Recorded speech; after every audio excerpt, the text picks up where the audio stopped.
എല്ലാ മാന്യ ശ്രോതാക്കൾക്കും യേശുക്രിസ്തുവിന്റെ നാമത്തിൽ ഞങ്ങളുടെ സ്നേഹവന്ദനത്തെ അറിയിക്കുന്നു. ഈ വിട്ടൂരിൻ്റെ പ്രദേശത്ത് ഇപ്രകാരം കടന്നു വന്ന് നിങ്ങളെ അഭിസംബോധന ചെയ്യുവാൻ സ്വർഗത്തിലെ ദൈവം നൽകിയ അവസരത്തെ ഓർത്ത് ദൈവത്തിന് സ്തോത്രം ചെയ്യുന്നു. Church of God in India Gilgal Kumbazha സഭയുടെയും മിഷൻ ജ്യോതി മിനിസ്ട്രിയുടെയും ആഭിമുഖ്യത്തിൽ നടത്തപ്പെടുന്ന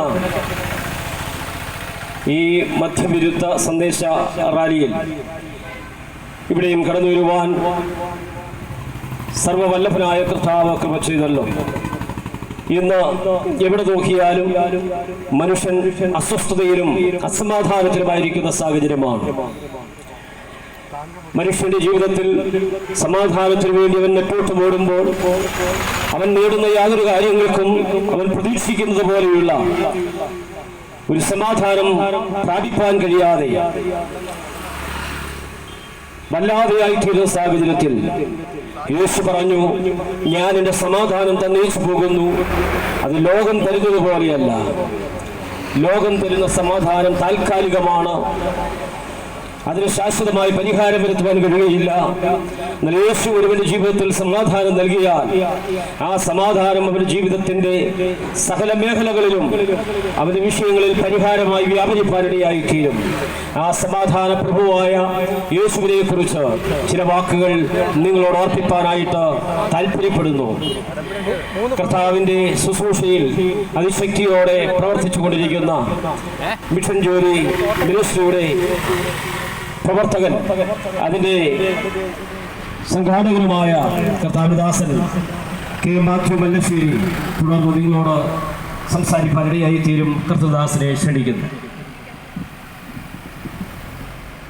അടുത്ത മകരയുമായി ശബ്ദപരിധിയിൽ ഞങ്ങളെ ശ്രവിക്കുന്ന ബഹുമാനപ്പെട്ട വെട്ടൂർ പ്രദേശവാസികൾക്ക് ഞങ്ങളുടെ ഹൃദയംഗമാകുന്ന സ്നേഹവും സന്തോഷവും അറിയിക്കുകയാണ്. ഇന്ന് രാവിലെ കുമ്പഴയിൽ പ്രാർത്ഥിച്ചാരംഭിച്ച ലഹരി വിരുദ്ധ ബോധവൽക്കരണ സന്ദേശയാത്രയാണ് ഇവിടെ ഉച്ചയെടുക്കുന്ന സമയത്തിൽ വെട്ടൂർ ജംഗ്ഷനിൽ എത്തിച്ചേർന്നിരിക്കുന്നത്. മിഷൻ ജ്യോതി ഗോസ്ബൽ മിനിസ്ട്രീസ് മല്ലശ്ശേരിയുടെയും Kumbazha church of God in India Gilgal ദൈവസഭയുടെയും സംയുക്ത ആഭിമുഖ്യത്തിൽ ക്രമീകരിക്കപ്പെട്ട ലഹരി വിരുദ്ധ സമാധാന സന്ദേശമാണ്. ഒരുപക്ഷേ ഞങ്ങളെ കേൾക്കുന്ന പ്രിയപ്പെട്ടവരാകുന്ന നിങ്ങളുടെ ചിലരുടെയെങ്കിലും ഹൃദയത്തിൽ തോന്നാതിരിക്കുകയില്ല, ഇവർക്ക് ചൂടില്ലേ, ഇവർക്ക് വെയിലിന്റെ പ്രശ്നമില്ലേ, ഇത്ര അത്യുഷ്ണത്തിൽ ചൂട് നിറഞ്ഞു നിൽക്കുന്ന ഈ ഉച്ചയെടുക്കുന്ന സമയത്തിൽ അതെ 10, 80, 70 ഒക്കെ വയസ്സുള്ള അമ്മമാര്, അപ്പച്ചന്മാര്, ചെറുപ്പക്കാര് തങ്ങളുടെ ജീവിതത്തിന്റെ സ്വസ്ഥവും സമാധാനമായിട്ട് ശീതീകരിക്കപ്പെട്ട മുറിക്കുള്ളിൽ ഇപ്പോൾ വിശ്രമിക്കേണ്ട സമയത്ത് ശീതീകരണ മുറിയിൽ നിന്നും പുറത്തിറങ്ങി ഈ പട്ടാപ്പകലിൽ വെയിൽ കൊണ്ട് ഇപ്രകാരം തെരുവുകളിൽ നിൽക്കുന്നത് കൊണ്ട് ഇവർക്ക് എന്താണ് പ്രയോജനം? പ്രിയരെ, ഇത് ഞങ്ങൾക്ക് എന്തെങ്കിലും നേട്ടമുണ്ടായിട്ടല്ല, എന്നാൽ മറിച്ച് ജീവിതത്തിൽ ഏറ്റവും വലിയ നേട്ടം ഞങ്ങൾ വിശ്വസിക്കുന്ന, ഞങ്ങൾ പ്രാർത്ഥിക്കുന്ന, ഞങ്ങൾ പ്രചരിപ്പിക്കുന്ന കർത്താവാകുന്ന യേശു ക്രിസ്തുവിനോട് ലഭിച്ചു. ഒരു കാലഘട്ടത്തിൽ ഞങ്ങൾ ഇപ്രകാരം ചിന്തിക്കുന്നവരായിരുന്നു. തിരുവാരങ്ങളിൽ ഘടം പ്രസംഗിക്കുന്ന സുവിശേഷകരെ എന്തോ ഹീനജാതികളെ പോലെ, ഹീന മനുഷ്യരെ പോലെ എന്തോ മോശമായ രീതിയിൽ കണ്ണ് ഞങ്ങൾക്കുണ്ടായിരുന്നു. ഇപ്രകാരമുള്ള ഉപദേശങ്ങളുടെ വാക്കുകൾ ഞങ്ങൾക്ക് ഒരു നീചപദമായി തോന്നിയിട്ടുണ്ട്, ഹീനപദമായി തോന്നിയിട്ടുണ്ട്. മോശമായ രീതിയിൽ സുഖമില്ലാത്ത വാക്കുകളൊക്കെ ഞങ്ങൾ അവരോട് സംസാരിച്ചിട്ടുണ്ട്. കാരണം അന്നത്തെ കാലഘട്ടത്തിൽ ഈശ്വരബോധം ഞങ്ങൾ എത്രയുണ്ടായിരുന്നു, ദൈവിക ചിന്ത ഞങ്ങളിൽ ഇല്ലായിരുന്നു. പലപ്പോഴും യൗവനത്തിന്റെ ചോരത്തിളപ്പിൽ യഥേഷ്ടം തന്നിഷ്ടപ്രകാരം ഓടിയവരായിരുന്നു. എന്നാൽ കാലചക്രത്തിന്റെ നീക്കത്തെങ്കിൽ ഞങ്ങളെയും യേശുവിനാൽ പിടിക്കപ്പെട്ടു. ഞാൻ ബാല്യപ്രായത്തിൽ ഒരു പോളിയോ രോഗിയായിരുന്നു. ഇന്നേക്ക് 45-50 വർഷത്തിന് മുൻപ് ഞാൻ UP സ്കൂളിൽ പഠിക്കുമ്പോൾ ഒരു പോളിയോ രോഗിയായിട്ട് എന്റെ കാലുകൾ മടങ്ങിപ്പോയി. 5 പതിറ്റാണ്ടിന് മുൻപുള്ള വൈദ്യശാസ്ത്രത്തിന്റെ ആ സാഹചര്യത്തിൽ വന്നിട്ട് വൈദ്യന്മാര് ഡോക്ടർമാർ വിധി എഴുതി ഈ കുഞ്ഞ് ജീവനോടെ ഇരിക്കുകയില്ല, ഇരുന്നാൽ തന്നെയും 2 കാലും പോളിയോ രോഗത്താൽ മടങ്ങി വികലാംഗനായ ജീവിക്കുകയുള്ളൂ. ഒരുപക്ഷേ അന്ന് എന്റെ അമ്മ എന്നെ ഈശ്വരന് വേണ്ടി സമർപ്പിച്ചു. ഈ പ്രപഞ്ചത്തിൽ ഒരു സത്യമുണ്ടായെങ്കിൽ, ജീവിക്കുന്ന ഒരു ദൈവം ഉണ്ടായെങ്കിൽ,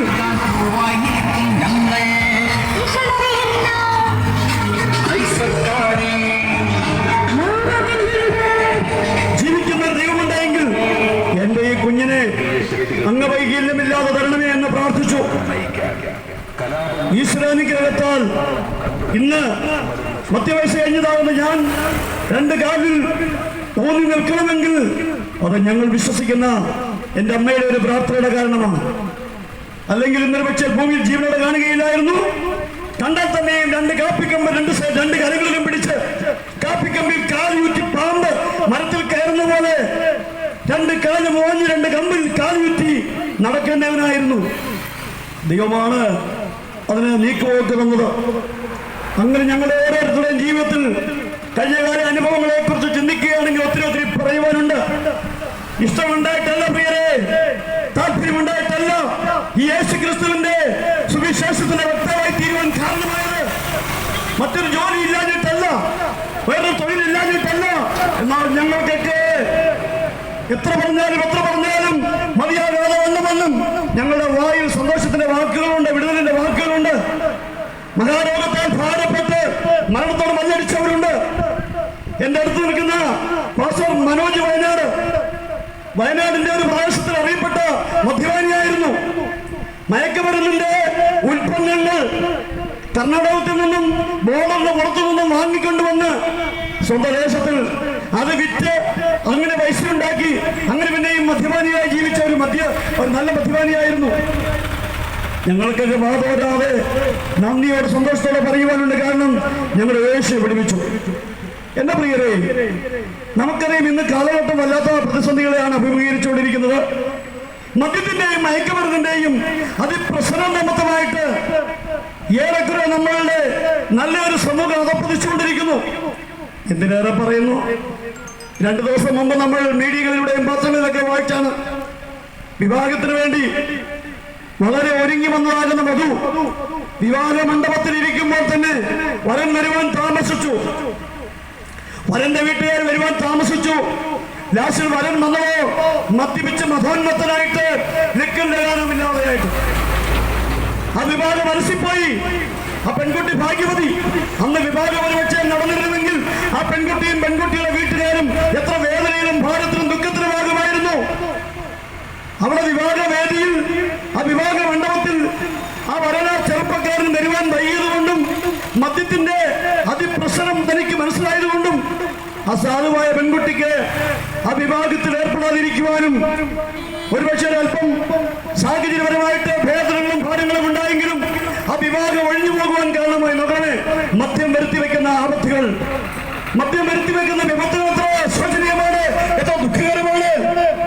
പണവന്തിയോളം പണിയെടുത്തുകൊണ്ട് കിട്ടുന്ന കൂലിപ്പണി ചെയ്തും മറ്റുമൊക്കെ കിട്ടുന്ന തുച്ഛമായ നാണയത്തൊട്ടുകൾ പ്രദേശങ്ങളിലെ മദ്യ വ്യാപാരികൾക്ക് കൊടുത്തിട്ട് മദ്യം വാങ്ങി മുറ്റുമായി കുടിച്ചിട്ട് നിൽക്കുന്ന കാലമില്ലാതെ വീടറിയാതെ വഴിയോരങ്ങളിൽ ഉറങ്ങുന്ന എത്ര പേരെ നമുക്കറിയാം. ഒരു നേരത്തെ ആഹാരത്തിന് വഴിയില്ലാതെ ഭാരപ്പെടുന്ന കുഞ്ഞുങ്ങൾ, മാന്യമായി ധരിക്കുവാനോ മാന്യമായി ഭക്ഷിക്കുവാനോ വീട്ടിൽ സാധന ഭക്ഷണമില്ലാത്ത വീട്ടമ്മമാർ. ഒരു പെൺകുട്ടി വളർന്നു വന്നാൽ അതിന് പ്രായമായി വകതിരിവാകുന്ന കാലം മുതൽ ചിന്തിക്കുന്നത് ഒരു നല്ല വരനെ എനിക്ക് വേണം, എന്നെ സ്നേഹിക്കുന്ന ഒരു ഭർത്താവിനെ വേണം, എനിക്ക് 2 കുഞ്ഞുങ്ങളുണ്ടാകണം, എനിക്ക് ഇങ്ങനെ ഒരു വീട് വെക്കണം, എനിക്ക് ഇങ്ങനെ ഒരു ജീവിതം പടുത്തുയർത്തണം. അങ്ങനെ ജീവിതത്തിൽ 100 സ്വപ്നങ്ങളുമായിട്ട് വിവാഹവേദിയിൽ ചെന്ന് വിവാഹിതയായി 2 നാൾ കഴിയുമ്പോൾ ആ യൗവനക്കാരി അറിയുകയാണ് തന്റെ ഭർത്താവ് ഒരു മദ്യപാനിയാണ്, ഒരു മയക്കുമരുന്നിന് അടിമയാണ് എന്നറിയുമ്പോൾ ആ ജീവിതത്തിൽ ആകെ ആ പെൺകുട്ടി തകർന്നു പോകുകയാണ്. ഒഴിഞ്ഞു വരാൻ പറ്റുകയില്ല. പിന്നീട് ഒരു വാക്കുണ്ട്, ഇതെന്റെ വിധിയാണ്. വിധി എന്നുള്ളതാകുന്ന 2 അക്ഷരം പറഞ്ഞുകൊണ്ട് ജീവിതത്തിൽ വരുന്നതിനെല്ലാം അഭിമുഖീകരിക്കാൻ തന്നെ താൻ തയ്യാറാക്കുകയാണ്. എത്ര ദുഃഖകരം! അവർക്കുണ്ടാകുന്ന കുഞ്ഞുങ്ങൾ, എനിക്കറിയാം, എന്റെ സ്നേഹിതന്മാരെ, എന്റെ പ്രിയപ്പെട്ടവർ, അനേകരെ എനിക്കറിയാം. ആ വീടുകളിൽ അവർ മദ്യപാന നിമിത്തമായിട്ട് ആ പാവം പിടിച്ച കുഞ്ഞുങ്ങൾ അനുഭവിക്കുന്ന വ്യഥകൾ, വേദനകൾ, ഭാരങ്ങൾ, അവർക്കുണ്ടാകുന്ന അപകർഷതാ ബോധങ്ങൾ, പ്രത്യേകിച്ച് പെൺകുട്ടികളൊക്കെയുള്ള വീടുകളിൽ പിതാവരോ ഒരു മഹാമദ്യപാനിയാണെങ്കിൽ ആ പെൺകുട്ടിയുടെ വളർച്ച, അതിന്റെ വളർച്ചയ്ക്ക് ആവശ്യമുള്ളതാകുന്ന വസ്ത്രങ്ങൾ, ഭക്ഷണങ്ങൾ, മറ്റുള്ള ആ കാര്യങ്ങൾ, ഇതിനേറെ പറഞ്ഞു മാനം വരെ നഷ്ടപ്പെട്ടു പോകുന്ന സാഹചര്യങ്ങൾ. മക്കളെ, മദ്യവും മയക്കുമരുന്നും ഇന്ന് വലിയ ആപത്ത് വരുത്തിക്കൊണ്ടിരിക്കുന്നു. നല്ല സമൂഹം, നല്ല ചെറുപ്പക്കാരായിരിക്കുന്ന, നല്ല ആരോഗ്യവാന്മാരായിരിക്കുന്ന പലരും പറയാറുണ്ട്, അച്ഛാ ഇത് നിർത്തണം, നായകനെ കൊണ്ട് പക്ഷെ സാധിക്കുന്നില്ല. പാസ്റ്റർ, ഈ മദ്യപാനത്തിൽ നിന്നും മയക്കുമരുന്ന് ഉപയോഗത്തിൽ നിന്നൊക്കെ ഒന്ന് മാറണം ആഗ്രഹമുണ്ട്, പക്ഷെ സാധിക്കുന്നില്ല. എന്താണ് ഇതിന് പോകാൻ വഴിയെന്ന് ആത്മാർത്ഥമായിട്ട് പലരും വന്ന് ചോദിക്കാറുണ്ട്. പലരും അതിനെതിരെയുള്ള അഡീഷണൽ സെന്ററിലൊക്കെ കൊണ്ടുപോയി ചികിത്സകൾ നടത്തി ചില ആഴ്ചകൾ, മാസങ്ങൾ, ഒരു വർഷം വരെയൊക്കെ അവര് ഇതിൽ നിന്നൊക്കെ ഒഴിഞ്ഞിരിക്കും. പിന്നെയും അവർ ഈ പടുകുഴിയിലേക്ക് ചെന്ന് അത് പതിച്ച് നിവദിക്കുകയാണ്. മാറാൻ പറ്റുകയില്ല പ്രിയരെ, മാറാൻ പറ്റുകയില്ല. എനിക്ക് പരിചയക്കാരായിരിക്കുന്ന പോലീസ് ഡിപ്പാർട്ട്മെന്റിലെ ഉയർന്ന ഉദ്യോഗസ്ഥന്മാരുണ്ട്. പല ഉദ്യോഗസ്ഥന്മാരും പറയാറുണ്ട്, പാസ്റ്റർ ഞങ്ങൾ ചെയ്യുന്നത് നിയമത്തിന്റെ ഒരു ജോലിയാണ്, പക്ഷെ നിങ്ങൾ ചെയ്യുന്നത് ധർമ്മത്തിന്റെ ഒരു പ്രവൃത്തിയാണ്. എക്സൈസ് ഡിപ്പാർട്ട്മെന്റിൽപ്പെട്ട പല ഉദ്യോഗസ്ഥന്മാരും പറയാറുണ്ട്, ഞങ്ങൾ വിടപ്പായിരിക്കുകയാണ്, ഞങ്ങൾക്കൊന്നും ചെയ്യാൻ സാധിക്കുന്നില്ല. ഇപ്പോൾ ചെറിയ ചെറിയ വാറ്റുകളും അതുപോലെ ലഹരി വസ്തുക്കളുടെ വിപണനങ്ങളൊക്കെ വളരെ നടന്നുകൊണ്ടിരിക്കുന്നു. പോലീസ് ഡിപ്പാർട്ട്മെന്റിന്റെ, എക്സൈസ് ഡിപ്പാർട്ട്മെന്റിന്റെ ഒക്കെ ആകെ പ്രതിപറ്റിയ അവസ്ഥകളാണ്. അവർക്കാർക്ക് നിയന്ത്രിക്കാൻ പറ്റുന്നില്ല.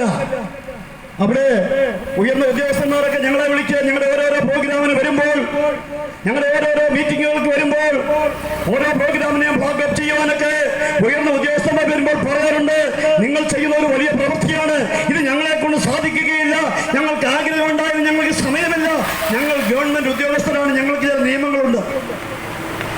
പ്രിയമുള്ളവരെ, ഇങ്ങനെയൊക്കെയുള്ളതാകുന്ന ധാർമ്മികമാകുന്ന ബോധമുള്ള, മാനുഷിക മൂല്യം നഷ്ടപ്പെടാത്ത ചില ഉദ്യോഗസ്ഥന്മാരും ചില നല്ല മനുഷ്യ സ്ത്രീകളൊക്കെ ഉള്ളതുകൊണ്ട് അവരുടെയൊക്കെ നല്ല നല്ല പ്രോത്സാഹനങ്ങൾ, അവരുടെയൊക്കെ വായിലൂടെ കേൾക്കുന്ന നല്ല നല്ല വാക്കുകൾ ഞങ്ങളെ ഇതും കൊണ്ട് പിന്നെ ഈ തെരുവിലേക്ക് ഇറങ്ങുവാൻ തക്കോളം ഞങ്ങൾ ഭ്രാന്തരാക്കുകയാണ്, ഞങ്ങൾ പ്രേരിതരാക്കുകയാണ്. അതുകൊണ്ടാണ് ഈ അമ്മച്ചിമാരൊക്കെ ഞങ്ങളുടെ കൂടെ നടക്കുന്നത്. നോക്കണമേ, 80 വയസ്സായ അമ്മച്ചിമാർ വരെയുണ്ട് ഞങ്ങളോട് ഈ വെയിലത്ത് നിൽക്കുന്നുണ്ട്.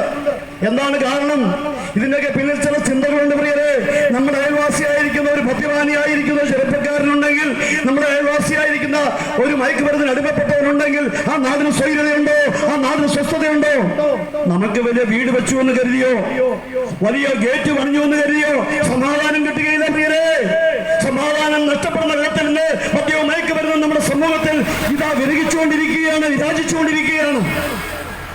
ഞാനൊന്ന് ചോദിക്കട്ടെ, നമ്മുടെ അയൽവാസികളായിരിക്കുന്ന ചില നല്ല മദ്യപാനികൾ, ഭ്രാന്തന്മാരായ മദ്യപാനികൾ ഉണ്ട് എന്ന് കരുതുക.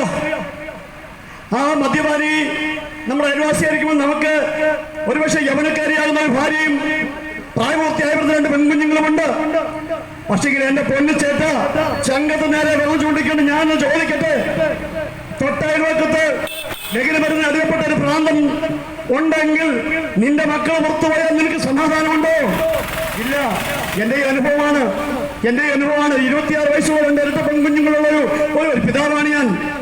കുഞ്ഞുങ്ങൾ പുറത്തുപോയാൽ മാർക്കറ്റിൽ എന്ത് സംഭവിച്ചു, ബസ് സ്റ്റോപ്പിൽ എന്ത് സംഭവിച്ചു, ബസ് യാത്രയിൽ എന്ത് സംഭവിച്ചു, എവിടെ എന്ത് സംഭവിച്ചു എന്നുള്ള ഉൾഭയമുണ്ട്. കാരണം ഇന്ന് കാലം അപ്രകാരം അപപ്പതിച്ചുകൊണ്ടിരിക്കുകയാണ്. അതുകൊണ്ട് ഞങ്ങളൊരു കാര്യം പറയുകയാണ്, ഇന്നത്തെ കണ്ടീഷനിൽ നല്ല വീട് വെക്കണമെങ്കിൽ 60 ലക്ഷം 70 ലക്ഷം ഒക്കെ വീട്, സ്വാഭാവികമായിട്ട് 70 ലക്ഷം രൂപയുടെ വീടൊക്കെ വേണം.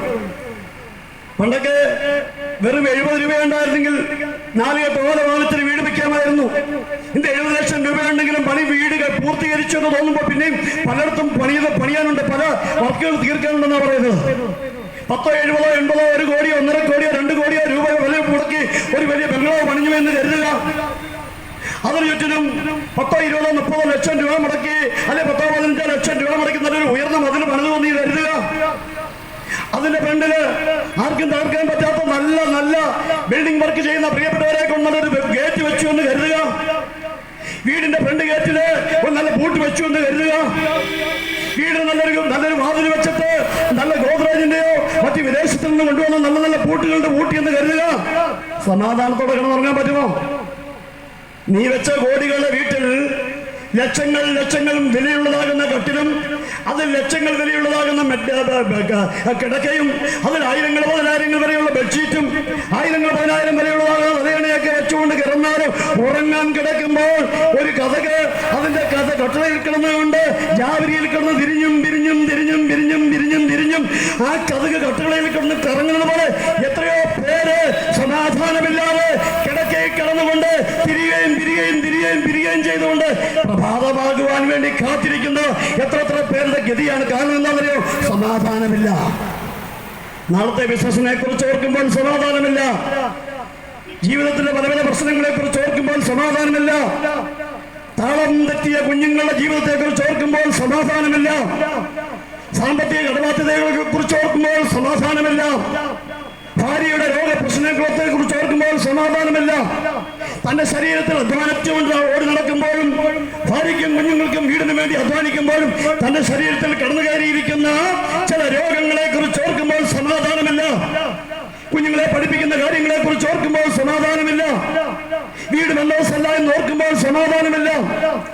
അങ്ങനെ 100 പ്രശ്നങ്ങളെ കുറിച്ച് ഓർക്കുമ്പോൾ സമാധാനമില്ലാതെ ഒരു കട്ടളയിൽ കിടക്കുന്ന കഥക് അത് തുറന്നും തിരിഞ്ഞും കിടന്ന് അങ്ങോട്ടും ഇങ്ങോട്ടും ചലിക്കുന്ന പോലെ കിടക്കയിൽ കിടക്കുന്ന മനുഷ്യന് സമാധാനമില്ലാതെ ആയിരിക്കുമ്പോൾ ഞങ്ങൾ പറയുന്നു, ചെറ്റക്കുളിലായാലും ലക്ഷങ്ങൾ മുടക്കിയ വീട്ടിലായാലും ഈശ്വരനോട് പ്രാർത്ഥിച്ചിട്ട് ദൈവമേ സംരക്ഷിക്കണമേ, കാത്തുകൊള്ളണമേ എന്ന് പറഞ്ഞുകൊണ്ട് കിടക്കയിൽ കിടന്നാൽ നേരം വെളുത്ത് ഒരുപക്ഷെ അലാറം വെക്കുന്നവരാണെങ്കിൽ അലാറം വെച്ചുകൊണ്ട് അലാറത്തിന് സൗണ്ട് കേട്ട് അലാറം വെക്കാത്തവരാണെങ്കിൽ കറക്റ്റ് സമയത്തിന് രാവിലെ എഴുന്നേറ്റ് തങ്ങൾക്കുള്ള ജോലി ദിനകൃത്യങ്ങളിലേക്ക് ഏർപ്പെടുന്നു. സമാധാനമുണ്ട്, സമാധാനം. ഇത് കടയിൽ നിന്ന് വാങ്ങാൻ പറ്റുകയില്ല. ഇന്ന് മുഖ്യന് 300 സൂപ്പർ മാർക്കറ്റുകളാണ്. വിദേശ രാജ്യങ്ങളിൽ നിന്നൊക്കെ വരുന്ന കുഞ്ഞുങ്ങളൊക്കെ എന്തെങ്കിലും നാട്ടിൽ ചെയ്യണമല്ലോ എന്ന് കരുതി ആ വരുന്ന ആവേശത്തിൽ നാടിന്റെ സ്ഥിതിഗതികൾ അറിയാതെ കൊണ്ട് അവർ ബിസിനസ് തുടങ്ങുന്നു. ഓരോ വീടിന് ഓരോ സൂപ്പർ മാർക്കറ്റുകളുണ്ട്. നമ്മുടെയൊക്കെ ഏരിയകൾ മിനി സൂപ്പർ മാർക്കറ്റുകൾ. അവിടെ ചെന്ന് പറയുകയാണ്, സ്നേഹിത, ഒരു 5000 രൂപയുടെ സമാധാനം തരണേ എന്ന് പറഞ്ഞാൽ സമാധാനം കിട്ടുമോ? നല്ലൊരു കടയിൽ പോയി പറയുകയാണ്, എനിക്ക് 100 രൂപയുടെ സമാധാനം തരണേ എന്ന് പറഞ്ഞാൽ പൊതിഞ്ഞു കെട്ടി സമാധാനം കിട്ടുമോ? സ്നേഹിത, ഇല്ലവേ ഇല്ല. നിനക്ക് സമാധാനം ഉണ്ടാകണമെങ്കിൽ ഈശ്വരബോധമുള്ളവരായിരിക്കണം. പലപ്പോഴും ഞങ്ങളുടെ പെന്തക്കോസ്ത് വിശ്വാസ ചിന്തകൾക്ക് അപ്പുറമായിട്ട് ഞാൻ പറയാറുണ്ട്, ഈശ്വരബോധം എല്ലാവർക്കും ഉണ്ടാകണം. നമുക്കറിയാം, കഴിഞ്ഞ ചില കാലഘട്ടങ്ങളിൽ ഓണം ഒരു 4-5 പതിറ്റാണ്ടുകൾക്ക് മുൻപ് ഓണം എന്നുള്ളതാകുന്ന മഹോത്സവം കേരളത്തിൽ ഉണ്ടാകുന്നത് അവിടെ ക്രിസ്ത്യാനിയില്ല, അത് മുസ്ലിം എന്നില്ല, അവിടെ ഹിന്ദു എന്നില്ല, എല്ലാവരും ചേർന്നത് ആഘോഷിക്കുമായിരുന്നു. അതായത് ക്രിസ്തുമസ് ഉണ്ടായാൽ അയൽവാസികളായിരിക്കുന്ന ഹിന്ദുവും മുസ്ലിമും ക്രിസ്ത്യാനി എല്ലാവരും ചേർന്ന് ആഘോഷിക്കുമായിരുന്നു. നമുക്ക് ഈദും അപ്രകാരമുള്ളതാകുന്ന ഉത്സവങ്ങൾ വരുമ്പോൾ ജാതിമത വർഗവർണ്ണ ചിന്തകളില്ലാതെ എല്ലാവരും ആഘോഷിച്ചൊരു കാലമില്ലേ? എന്നാൽ ഇപ്പോൾ എന്ത് സംഭവിച്ചു? മനുഷ്യൻ ജാതിയുടെയും മതത്തിന്റെയും വർഗത്തിന്റെയും വർണ്ണത്തിന്റെയും പേര് പറഞ്ഞുകൊണ്ട് അയൽവാസിയുടെ കഴുത്തിൽ കത്തിവയ്ക്കുന്ന നീച്ചമാകുന്ന ഹീനമാകുന്ന അതപ്രതിഷ്ഠ മണ്ഡലത്തിലേക്ക് നമ്മളുടെ പ്രദേശങ്ങൾ വിട്ടുമാറുകയില്ലേ? അഥവാകുന്ന രാഷ്ട്രീയ ബോധങ്ങൾ, അഥവാകുന്ന രാഷ്ട്രീയ ചിന്തകൾ, കർത്തവെന്നും നിർത്തവെന്നുമുള്ള ബോധങ്ങൾ. സമ്പന്നൻ കരുതുന്നു ഞാൻ സമ്പന്നനാണെന്ന്, ദരിദ്രൻ പറയുന്നു ദരിദ്രന്റെ സമ്പന്നന്റെ സമ്മതം കൊണ്ട് എനിക്ക് സഹിക്കാൻ പറ്റുന്നില്ല, അവനെ ഞാൻ പിടിച്ചു പറിക്കുമെന്ന്. ഇവിടെ നോക്കിയാലും പ്രശ്നങ്ങളാണ്, പ്രിയരെ, പ്രശ്നങ്ങളാണ്. നോക്കണേ, എനിക്ക് ഓർമ്മയുണ്ട്, മുസ്ലിം ആയാലും ക്രിസ്ത്യാനി ആയാലും ഹിന്ദു ആയാലും ഒരുപോലെ ഉത്സവങ്ങൾ ആചരിച്ചിരുന്ന ഒരു കാലം നമുക്കുണ്ടായിരുന്നു. എന്നാൽ അതിനും കിട്ടുകയില്ല, ഇനി അത് കിട്ടാൻ പോകുന്നില്ല. കാരണം ഹീനവും നീശമാകുന്ന കുറച്ച് രാഷ്ട്രീയ ബോധങ്ങൾ മനുഷ്യനെ കടന്നു കയറി എവിടെ നിന്നൊക്കെ കടന്നു വന്നു. അത് നിമിത്തമായിട്ട് നമ്മുടെ പ്രിയപ്പെട്ടവരൊക്കെ നമുക്ക് ശത്രുക്കളായിട്ട് കാണുന്ന ഹീനമാകുന്ന കാഴ്ചപ്പാട് മനുഷ്യനെ കാണാൻ സാധിക്കത്തില്ല. മിഷൻ ജ്യോതി ഗോസ്പൽ മിനിസ്ട്രീസ് എന്ന് പറയുന്ന പ്രസ്ഥാനത്തിൽ തന്നെ മിഷൻ ജ്യോതി ചാരിറ്റബിൾ ട്രസ്റ്റ് എന്ന് പറഞ്ഞൊരു പ്രവർത്തനമുണ്ട്. 20 തൊഴിൽ പരിശീലന കേന്ദ്രങ്ങളും അപ്പോൾ ജീവകാരുണ്യ പ്രവർത്തനങ്ങളും സാമൂഹിക പ്രവർത്തനങ്ങളും ചെയ്യുന്ന ഒരു പ്രസ്ഥാനമാണ്. കേരള മതനിരോധന സമിതി എന്ന് പറയുന്ന കേരളത്തിലെ ആദ്യത്തെ ഇന്ത്യയിൽ തന്നെ ഇന്ന് വളരെ വ്യാപിച്ചു നിൽക്കുന്ന ഒരു പ്രസ്ഥാനത്തിന്റെ പത്തനംതിട്ട ജില്ലാ പ്രസിഡന്റാണ് ഞാൻ. വിവിധ സാമൂഹിക പശ്ചാത്തലങ്ങളുള്ള നിരവധി പേർ ഞങ്ങൾ ഒന്നുചേർന്ന് വർക്ക് ചെയ്യുന്നു. നോക്കണേ, ഇവിടെ ജാതിയുടെയും മതത്തിന്റെയും പ്രശ്നങ്ങൾ പലപ്പോഴും നമുക്ക് മുഴമിച്ചു നിൽക്കുന്നതായിട്ട് കാണാൻ സാധിക്കും. ജാതിയുടെ പേര് പറയുന്നു, മതത്തിന്റെ പേര് പറയുന്നു, സ്പർദ്ധ ജനിക്കുന്നു. സ്വന്തം മനുഷ്യനെ, സ്വന്തം സ്നേഹിതനെ, സ്വന്തം അയൽവാസിയെ കൊന്നറിയുവാൻ ഭയമില്ലാത്തവരുമല്ലോ ഒരു സമൂഹത്തിലേക്ക് എത്തിച്ചേർന്നിരിക്കുന്നു. അതിന് പ്രചോദനം കൊടുക്കുന്ന കുറച്ച് രാഷ്ട്രീയ ബോധങ്ങളും. എന്നാൽ ഞാൻ പറയാറുണ്ട്, ഞങ്ങൾക്ക് രക്തദാനം ചെയ്യുന്ന ഒരു ടീമുണ്ട്. ഇതുവരെ എന്നോട് പറഞ്ഞിട്ടില്ല ഞാൻ നല്ല ഹിന്ദുവാണ്, ബ്രാഹ്മണനോ മറ്റേതെങ്കിലും കൂടിയ ജാതിയാണ്, അല്ലെങ്കിൽ ഞാനൊരു മുസ്ലിമാണ്, അല്ലെങ്കിൽ ഞാനൊരു ക്രിസ്ത്യാനിയാണ്. നല്ല ക്രിസ്ത്യാനികളെ നോക്കി പാസ്റ്റർ ബി പോസിറ്റീവ് രക്തം കിട്ടുവാണെന്ന് ഒരാളും ഇന്നുവരെ എന്നോട് ചോദിച്ചിട്ടില്ല. ആശുപത്രിയുടെ വാരാന്തങ്ങളിൽ ഭ്രാന്തനെ പോലെ ഓടി നടന്നിട്ട് കറുത്തവനായിക്കൊള്ളട്ടെ, ആദിവാസി ആയിക്കൊള്ളട്ടെ, ഏത് ജാതിയിൽപ്പെട്ടവനായിക്കൊള്ളട്ടെ, ഏത് മതത്തിൽപ്പെട്ടവനായിക്കൊള്ളട്ടെ, ഏത് വർഗത്തിൽപ്പെട്ടവനായിക്കൊള്ളട്ടെ, ഏതെങ്കിലും ഒരു മനുഷ്യന്റെ രക്തമാണ് ഞങ്ങൾക്ക് ആവശ്യം. ഇന്നുവരെ ആരും പറഞ്ഞിട്ടില്ല എനിക്ക് ഇന്ന ജാതിയിൽപ്പെട്ടവന്റെ, അത് ഇന്ന കാറ്റഗറിയിൽപ്പെട്ടവന്റെ രക്തം വേണമെന്ന് ഒരുവനും എന്നോട് വരെ പറഞ്ഞിട്ടില്ല. ആ ജീവൻ പോകുന്ന സമയം വരുമ്പോൾ എന്തെങ്കിലും രക്തം കിട്ടിയാൽ മതി ജീവൻ നിലനിർത്തുവാൻ. പ്രിയരെ, നമ്മളുടെ പ്രദേശവാസികൾ നമ്മൾ അന്യോന്യം സ്നേഹിക്കുക, ഈശ്വരബോധമുള്ളവരായി തീരുക, മാനുഷിക മൂല്യം നഷ്ടപ്പെടാത്ത ജീവിതങ്ങൾ നയിക്കുക. കോവിഡ് എന്ന് പറഞ്ഞൊരു മഹാമാരി വന്നു, നമ്മളെ ഈശ്വരൻ പലതും പഠിപ്പിച്ചു. കോവിഡിലൂടെ പലതും പഠിച്ചു. 2018 ഒരു വലിയ ജലപ്രളയം കേരളം കണ്ടു. ആ പ്രവർത്തനത്തിൽ, ആ തകർച്ചയിൽ അതേ വിഷൻ ജ്യോതിയുടെ ജീവകാരുടെ പ്രവർത്തകരാകുന്ന ഒരുപറ്റം ചെറുപ്പക്കാർ ഞങ്ങൾ അതേ കേരളത്തിന്റെ പല ഭാഗങ്ങളിൽ, പ്രത്യേകിച്ച് കോഴഞ്ചേരി അപ്രകാരമുള്ള പ്രദേശങ്ങളിലൊക്കെ വെള്ളത്താൽ മുങ്ങപ്പെട്ട 3-4 നില കെട്ടിടങ്ങളൊക്കെ മണ്ണുകൊണ്ട് കൊഴിഞ്ഞു കിടന്നത് ഞങ്ങൾ ടീമായിട്ട് പോയിട്ട് അവരുടെ വാഹനങ്ങളും ഉപകരണങ്ങളും മോട്ടറുകളും എല്ലാം ഉപയോഗിച്ച വീടുകളൊക്കെ സൗജന്യമായിട്ട് വാഷ് ചെയ്ത് കൊടുക്കുന്ന സമയത്തുണ്ടായിരുന്നു. അവിടെയൊക്കെ കണ്ട ഒരു വിഷയമുണ്ട്. ചില വീടിന്റെ മുൻപിലൊക്കെ തിരിഞ്ഞും പിരിഞ്ഞും അങ്ങ് ക്യാമറയാ, റോഡിലേക്ക് ഒരു ക്യാമറ, ഗേറ്റിന് മുൻപിൽ ഒരു ക്യാമറ, അങ്ങേ മതിലിന്റെ മൂലയ്ക്ക് ഒരു ക്യാമറ, വീടിന്റെ മേളിൽ 2 ക്യാമറ തെക്കോട്ടും വടക്കോട്ടും ഇരിക്കുന്നു. എന്നാൽ ആ വീട്ടില് നല്ല വെള്ളമൊക്കെ പോലിരിക്കുന്ന ചേച്ചിമാരുണ്ടല്ലോ, അതുവഴി ഓളടിച്ചു വരുന്ന ഉച്ചഭക്ഷണം തരുന്നവർ വരുമ്പോൾ ആ കോടികളുടെ വീടുകളിൽ പാർത്ത കോടീശ്വരി പോലും ലൈനിൽ നോക്കി നിൽക്കുകയാണ്. കറുത്തവനോ വെളുത്തവനോ ആരെന്നറിയുന്നില്ല, ആരോ എവിടെയോ ഉണ്ടാക്കിയ പൊതി വാങ്ങിച്ചിട്ട് ഒരു നേരത്തെ ഭക്ഷണം കഴിക്കാൻ വേണ്ടി.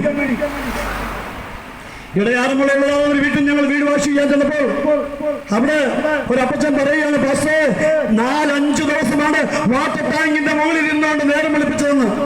4 ദിവസം സ്വന്തം വാർദ്ധക്യത്തിലായിരിക്കുന്ന അമ്മയെയും കെട്ടിപ്പിടിച്ചുകൊണ്ട് വാട്ടർ ടാങ്കിന്റെ മുകളിലിരുന്ന് 4 ദിവസം 4 ദിനരാത്രങ്ങൾ കഴിച്ചുകൂട്ടിയെന്ന്. ദൈവത്തിന് സ്തോത്രം.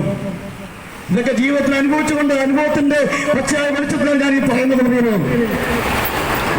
ഞങ്ങൾ പലയിടങ്ങളിലും പക്ഷപാതീയമായിട്ട് പോകുമ്പോൾ സകല ജാതി മതസ്ഥരും ലൈനിൽ നിൽക്കുകയാണ്. അവിടെ പറഞ്ഞിട്ടില്ല ഞങ്ങൾ ഇന്ന ജാതിയിൽപ്പെട്ടവരായതുകൊണ്ട് ഞങ്ങളുടെ ജാതിയിൽപ്പെട്ടവരുടെ ഭക്ഷണം മതിയെന്ന് ഒരുവനും പറയാൻ തന്റെ ഇടമുണ്ടായിട്ടില്ല. മാംസവും മത്സ്യവും കഴിക്കാത്ത വ്യക്തിയാണെങ്കിൽ അങ്ങനെയുള്ള പൊതിയിൽ നിന്നും ആ ഒരു ഭാഗം കൈകൊണ്ട് മാറ്റിവെച്ചിട്ട് ബാക്കിയുള്ളത് ആവേശത്തോടെ ആർത്തിയോടെ കഴിക്കുന്നത് കണ്ടവരാണ് ഞങ്ങൾ. ഇതൊക്കെ കണ്ടു കഴിയുമ്പോഴാണ് ഇവിടുത്തെ ചില ചേട്ടന്മാരുടെ നെഞ്ചുവിരിപ്പും ചില പുള്ളികളുടെയൊക്കെ ആ ഒരു വലിയ വർത്തമാനം പറയുമ്പോണ്ടല്ലോ വെറും പുച്ഛമാ തോന്നുന്നത്. ഒന്നുമില്ല സ്നേഹിത, 4 പ്രാവശ്യം രാവിലെ എഴുന്നേറ്റു, ഒരു പ്രാവശ്യം കക്കൂസിൽ പോയി വന്നു, ഇച്ചിരി നേരം ഇരുന്നു, ഒന്നുകൂടെ പോകണമെന്ന് തോന്നി, പിന്നെയും പോയി, തന്റെ അടുത്തോടെ പോയി, ആരോടും പറഞ്ഞില്ല.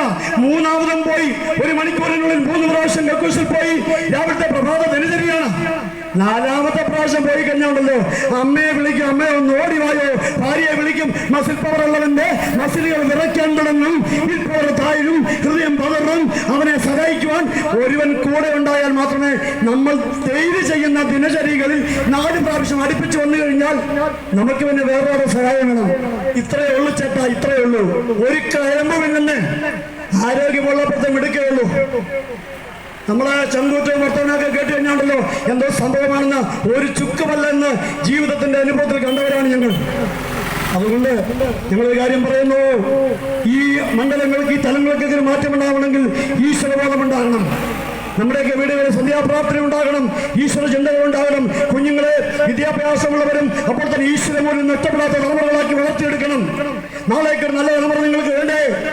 നാളേക്ക് വിദ്യാഭ്യാസമുള്ള തലമുറ വേണ്ടേ? മദ്യത്തിന് മയക്കുന്നതിന് അടിമയാകാത്ത തലമുറ വേണ്ടേ? അതിനുവേണ്ടി ഏറ്റവും അത്യാവശ്യമായിരിക്കുന്നത് മാതാപിതാക്കൾ ഈശ്വരബോധമുള്ളവരായി തീരുക. ഈശ്വരബോധമുള്ള മാതാപിതാക്കൾക്ക് അതിനൊക്കെ കുഞ്ഞുങ്ങളെ വളർത്തിയെടുക്കാൻ സാധിക്കും. നാളേക്കുള്ള നമ്മുടെ ജീവിതം ഭദ്രമായി തീരാൻ സാധിക്കും. അതുകൊണ്ട് ഞാൻ എന്റെ വിഷയത്തിലേക്ക് കടന്നു വരട്ടെ. ഇന്നേക്ക് 2000 വർഷത്തിന് മുൻപ് ഈ ലോക ചരിത്രത്തെ AD എന്നും BC എന്നും 2000 ഉപയോഗിച്ച ചരിത്ര മനുഷ്യനുണ്ട്. അവൻ കർത്താവായ യേശു ക്രിസ്തുവാണ്. ഈ ലോക ചരിത്രത്തിൽ സകല മനുഷ്യരും അംഗീകരിക്കുന്നില്ലെങ്കിലും പ്രാവർത്തികമായ ജീവിതത്തിൽ ഇതാ 2024 ഏപ്രിൽ മാസം 18-ാം തീയതി എന്ന് ഇന്ന് പറയുന്ന സകല മനുഷ്യർക്ക് ഒരു കാര്യം മനസ്സിലാക്കണം. അതിന് കാരണഭൂതനായി തീർന്നത് ഞാൻ പ്രസംഗിക്കുന്ന യേശു എന്ന് പറയുന്ന ഒരുവൻ മാത്രമാണ്. സകല മകന്മാരും ഉലക മകന്മാർ സകലരും ഒരുപോൽ ഉറങ്ങുന്ന കല്ലറയിലെന്നാൽ ഉന്നതനേശു മകേശ്വരൻ മാത്രം ഉയരത്തിൽ ജീവിക്കുന്നു. ഇന്നും തുറന്നൊരു കല്ലറയുണ്ടെങ്കിൽ ഞാൻ പ്രസംഗിക്കുന്ന യേശുവിന്റെ കല്ലറ മാത്രമേ ഉള്ളൂ. പ്രിയരേ, എത്ര മഹാന്മാർ, പണ്ഡിതന്മാർ, സ്വത്തന്മാര്, എത്ര വര്യന്മാര്, പ്രമാണിമാരൊക്കെ നമ്മുടെ ഈ രാജ്യത്തിൽ ജീവിച്ചു. ലോകരാഷ്ട്രങ്ങളെ നിയന്ത്രിച്ചവരൊക്കെ അവരൊക്കെ മരിച്ചു, മണ്ടോളം മണ്ണ് ചേർന്ന് മറഞ്ഞുപോയി. എന്നാൽ ഒരു തച്ചന്റെ മകനുണ്ടായിരുന്നു. അതേ യഹൂദിയിലെ ബേത്ലഹേമിൽ ജനിച്ച് ജീവിച്ചു 33 വയസ്സ് വരെ ജീവിച്ചവൻ യേശു മാത്രമേ മരിച്ചവിടെ ഉയർത്തെഴുന്നേറ്റിട്ടുള്ളൂ. അതാണ് ഞങ്ങൾ യേശുവിനെ കുറിച്ച് പ്രസംഗിക്കുവാൻ മുഖ്യ കാരണമായി തീർക്കുന്നത്. ഇന്നും ജാതി മതഭേദമില്ലാതെ ഇവിടെ ഞങ്ങളുടെ ഇടയിൽ ഷമീറുണ്ട്, ഞങ്ങളുടെ ഇടയിൽ ശങ്കരനുണ്ട്, ഞങ്ങളുടെ ഇടയിൽ ശശിയുണ്ട്, ഞങ്ങളുടെ ഇടയിൽ കുട്ടപ്പനുണ്ട്, ഞങ്ങളുടെ ഇടയിൽ ജോസഫുണ്ട്, പൗലോസുണ്ട്. എല്ലാവരും ചേർന്ന് ജാതി മത ചിന്തകൾക്കപ്പുറമായിട്ട് ഈ ലോകരക്ഷകനായ യേശു ക്രിസ്തുവിനെ ഉയർത്തുവാൻ കാരണം സകല മാനവകുലത്തിന്റെയും പാപത്തിന്റെ പരിഹാരത്തിന് വേണ്ടി 3-4 പേർ തൂങ്ങി മരിച്ച് അടക്കപ്പെട്ട് ഉയർത്തെഴുന്നേറ്റാൻ വരുവീൻ, ഞാൻ നിങ്ങൾക്ക് സമാധാനം തരുന്നു എന്ന് പറഞ്ഞ ആ നസ്രനായ യേശു ഒരുവൻ മാത്രമേ ഉള്ളൂ. അവിടെ ജാതി മതഭേദമില്ല. ഇത്ര പ്രായം കഴിഞ്ഞാൽ വന്നുകൂടാ എന്നില്ല, ഇത്ര പ്രായം കഴിഞ്ഞിട്ടേ വരാവൂ എന്നില്ല, നിങ്ങൾ ഇന്ന മതത്തിലാണ് വരണമെന്നില്ല, നിങ്ങൾ ഇന്ന ജാതിയാണെങ്കിൽ ഇങ്ങോട്ട് അടുക്കരുതെന്ന് പറയത്തില്ല. സകല ജാതി മതക്കരും ജാതി മതവർഗമെന്ന കുബേര കുചേല പണ്ഡിത ഭാമരോ അവർണ്ണ സവർണ്ണ സ്ത്രീ പുരുഷൻ വിദ്യാവിഹീനെന്നോ വിദ്യാസമ്പന്ന വ്യത്യാസമില്ലാതെ സകല മനുഷ്യർക്കും ഏത് സമയത്തും എവിടെ നിന്ന് വിളിച്ചാലും ഇതിന്റെ വെളിപ്പുറത്ത് വരുന്നവനാണ് ഞാൻ പ്രസംഗിക്കുന്ന യേശു. ആ യേശുവിനുള്ള സമാധാനം നിങ്ങൾക്കുണ്ടാകുമാറാകട്ടെ. ഈ ദേശത്തിലെ ആത്മഹത്യകൾ വിട്ടുപോകട്ടെ, ഈ ദേശത്തിലെ അനാശാസ്യ പ്രവർത്തനങ്ങൾ വിട്ടുപോകട്ടെ, ഈ ദേശം സന്തോഷവും സമാധാനവും ഉള്ളതായ ഒരു ദേശമായി തീരട്ടെ എന്ന് ഞങ്ങൾ ആത്മാർത്ഥമായിട്ട് പ്രാർത്ഥിക്കുന്നു. പ്രിയരെ, ഇതെല്ലാം കാലം മറിയാൻ പോവുകയാണ്. ഇവിടെ കോവിഡിന്റെ കാറ്റിലും മറ്റേ 100 മടങ്ങ് ശക്തിയുള്ള ഏതോ ഒരു രോഗം വരുന്നു എന്ന് വൈദ്യശാസ്ത്രം പറയുന്നു, ശാസ്ത്രലോകം പറയുന്നു. നാളത്തേക്ക് എന്താവും? നാളത്തെ അവസ്ഥ എന്താവും? ആരറിഞ്ഞു? നമുക്കൊന്നും പറയാൻ പറ്റുകയില്ല. നാളത്തെ അവസ്ഥ എന്താകുമെന്ന് നമുക്ക് നല്ലൊരു മുഖ്യമന്ത്രി ഉള്ളതുകൊണ്ട്, ഭാരതത്തിൽ നല്ലൊരു പ്രധാനമന്ത്രി ഉള്ളതുകൊണ്ട്, സംവിധാനങ്ങളെല്ലാം ഏറ്റവും ഉത്തമമായതുകൊണ്ട്, ലോകത്തിൽ വെച്ച് ഏറ്റവും നല്ലൊരു ഭരണ സംവിധാനവും അത് നിയമ സംഹിതകളും നമുക്കുള്ളതുകൊണ്ട് സ്നേഹിത സമാധാനമായി ജീവിക്കുവാനും നിത്യരക്ഷ പ്രാപിക്കാനും നിത്യസ്വർഗത്തിൽ പോകാനും താങ്കൾക്ക് പറ്റുകയില്ല. അത് കർത്താവായ യേശു ക്രിസ്തുവിലൂടെ മാത്രമേ ഉള്ളൂ. ആയതുകൊണ്ട് വചന അഭിപ്രായം പറയുന്നത് കണ്ടാൽ ഞാൻ വാദിക്കുന്നു വിട്ടുന്നു. നീ ഹൃദയം എന്ന കവാടം തുറന്ന ഞാൻ നീ എന്നോടും കൂടി താഴെ കഴിക്കും. എങ്ങും പോകണ്ട. ഇത്ര ദിവസം നേർച്ചയെടുത്ത് നോയമ്പെടുത്തിട്ടൊന്നും പോകണ്ട. ഇരിക്കുന്ന ഇരിപ്പിടത്തിൽ, കിടക്കുന്ന കിടക്കയിൽ, അവസ്ഥയിൽ സ്ത്രീയോ പുരുഷനോ ഭേദമില്ല. യേശുവേ ദാവീദുപുത്രാ എന്നോട് കരുണ ഉണ്ടാകണമെന്ന് വ്യക്തിമായി വിളിച്ചു പറഞ്ഞതുപോലെ ഒന്ന് ആത്മാർത്ഥമായിട്ടൊന്ന് ആഗ്രഹിച്ചാൽ മതി. പ്രിയരെ, ചൂളവലകത്തുന്നൊരു ദിവസം വരുന്നു. സകല അഹങ്കാരികളും സകല ഭാവികളും നിത്യനരകത്തിൽ പോകുന്ന കാലം ഇതാ അടുത്തിരിക്കുന്നു. ഇന്ന് നിന്റെ പ്രാണൻ നിന്നെ വിട്ടു പോയാൽ എന്റെ സ്നേഹിത, നിന്റെ ആത്മാവ് നിത്യ നരകത്തിലായിരിക്കുമോ നിത്യ സ്വർഗത്തിലായിരിക്കുമോ? ജീവിച്ചിരിക്കും കാലത്തിൽ ഈ സത്യം ഗ്രഹിച്ച് ജീവനുള്ള ദൈവത്തെ അറിഞ്ഞ് ആത്മരക്ഷ പ്രാപിച്ച് ആ കത്തുന്ന തീപ്പകയിൽ നിന്ന് രക്ഷ പ്രാപിച്ചു പോകണം. ഇതാണ് ഞങ്ങളുടെ പ്രിയപ്പെട്ടവരായിരിക്കും നിങ്ങളോട് പറയാനുള്ളത്. അതുകൊണ്ട് വളരെ വിനയപൂർവ്വം വളരെ ശ്രേഷ്ഠതയോടുകൂടി ഇത്രയും ഞങ്ങളെ ശ്രമിച്ച നിങ്ങളെയൊക്കെ ദൈവം അനുഗ്രഹിക്കട്ടെ. ഈ ദേശത്തിൽ സമാധാനവും സന്തോഷവും സ്വസ്ഥത ഉണ്ടാകുമാറാകട്ടെ എന്ന് ആഗ്രഹിക്കുകയും പ്രാർത്ഥിക്കുകയും ചെയ്തുകൊണ്ട് നിങ്ങൾ നിങ്ങളുടെ ഇരിപ്പിടത്തിൽ തന്നെ ഇരിക്കുമ്പോൾ ഒരുപക്ഷെ നിങ്ങളെ നേരിപ്പോകുന്ന പ്രശ്നങ്ങൾ എന്തു തന്നെ ആയാലും ആ പ്രശ്നത്തിന് പേരിൽ നിങ്ങളുടെ ഹൃദയത്തിൽ വെച്ചുകൊണ്ട് യേശുവേ ദൈവമേ, എന്റെ പ്രശ്നങ്ങൾക്ക്, എന്റെ ഭാര്യയുടെ രോഗം, എന്റെ ഭർത്താവിന്റെ രോഗം, ജീവിതത്തിലെ കടഭാരങ്ങൾ, അത് ഒഴിയാൻ പറ്റാത്ത പ്രശ്നങ്ങൾ, വിവിധമായ പ്രശ്നങ്ങൾ, കുഞ്ഞുങ്ങളുടെ മൊത്തമുള്ള വേദനകൾ, ഇങ്ങനെയൊക്കെ ഭാരപ്പെടുന്ന മാതാവേ, പിതാവേ, അപ്പച്ച, അമ്മച്ചി, ആത്മാർത്ഥമായിട്ട് ഞാൻ പറയുകയാണ്, നിങ്ങൾ യേശുവിനോട് വാക്ക് പ്രാർത്ഥിക്കുമ്പോൾ യേശുവിനുള്ള ആശ്വാസം ലഭിക്കും.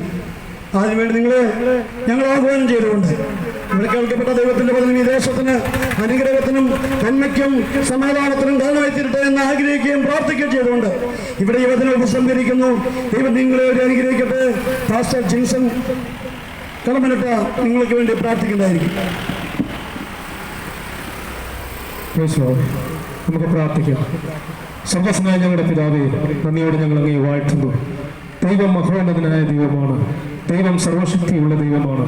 ദൈവത്തിന് കഴിയാത്തതായിട്ടുള്ള ഒരു കാര്യവുമില്ലല്ലോ. ഇന്ന് പകൽക്കാലം ഈ ദേശത്തിൽ കടന്നു വന്ന് സർവശക്തനാകുന്ന ദൈവത്തെ ഈ ദേശത്തിൽ ഉയർത്തുക ദൈവം ഞങ്ങൾക്ക് ഒരുക്കിയ നല്ല സമയത്തിനായി ഞങ്ങൾ ദൈവത്തിന് നന്ദി പറയുന്നു. ഈ വചനം കേട്ട എല്ലാ നല്ലവരായ ജനങ്ങളെയും അങ്ങയുടെ കരങ്ങളിലേക്ക് സമർപ്പിച്ച് പ്രാർത്ഥിക്കുന്നു. അവർ കടന്നു പോകുന്ന പ്രശ്നങ്ങൾ ഏതായാലും, അവർ കടന്നു പോകുന്ന ഏത് പ്രതിസന്ധികളായാലും ഇന്ന് പകൽക്കാലം ദൈവത്തിന് കഴിയാത്തതായിട്ടൊന്നുമില്ലല്ലോ. അങ്ങയുടെ കരങ്ങളിലേക്ക് ആ പ്രശ്നത്തെ, ആ പ്രതികൂലത്തെ സമർപ്പിച്ച് പ്രാർത്ഥിക്കുകയാണ്. ഈ വചനം കേട്ടത് അവരുടെ ജീവിതത്തിൽ ഒരു വലിയ വിടുതലായി, അനുഗ്രഹമായി, സൗഖ്യമായി ദൈവം വെളിപ്പെടുത്തുമാറാകണമേ എന്ന് പ്രാർത്ഥിക്കുന്നു. ഈ ദേശത്തെ ഞങ്ങൾ ദൈവകരങ്ങളിലേക്ക് സമർപ്പിച്ച് പ്രാർത്ഥിക്കുകയാണ്. തിരുസാന്നിധ്യത്തിന്റെ മറവിൽ മറയ്ക്കണം.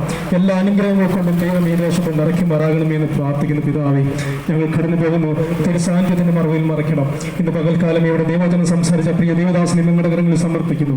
കടന്നു വന്ന എല്ലാ ദൈവജനങ്ങളെ ഞങ്ങളുടെ കരങ്ങളിൽ സമർപ്പിച്ച് പ്രാർത്ഥിക്കുന്നു. തുടർന്ന് നടക്കുന്ന വചന ശുശ്രൂഷയിൽ ഏറ്റവും അനുഗ്രഹമായി മാറുവാൻ ദൈവം സഹായിക്കുമാറാകണം. ഈ ദേശം ദൈവത്തിന്റെ സമാധാനം അറിയുവാൻ, ദൈവത്തിന്റെ സന്തോഷം അറിയുവാൻ ദൈവം ഇടപെടുത്തണം. മറ്റൊരുത്തനിലും രക്ഷയില്ല. നാം രക്ഷിക്കപ്പെടുവാൻ ആകാശത്തിന്റെ കീഴെ ഭൂമിക്ക് മുകളിൽ നൽകപ്പെട്ട ഏക നാമം യേശുക്രിസ്തു എന്ന നാമമാകിയ ആ യേശുക്രിസ്തുവിനെ കൈക്കൊണ്ട് ദൈവമക്കളായി മാറി ദൈവത്തിന്റെ അനുഗ്രഹങ്ങളെ പ്രാപിക്കുവാൻ, ദൈവിക സമാധാനം അനുഭവിക്കുവാൻ, ദൈവ സന്തോഷം അനുഭവിക്കുവാൻ പ്രിയ ദൈവമക്കളെ ദൈവം സഹായിക്കണം. എല്ലാ മഹത്വം അങ്ങെടുക്കണം. പ്രാർത്ഥന കേട്ടതിനായ സ്തോത്രം യേശുവിന്റെ നാമത്തിൽ തന്നെ. ആമേൻ.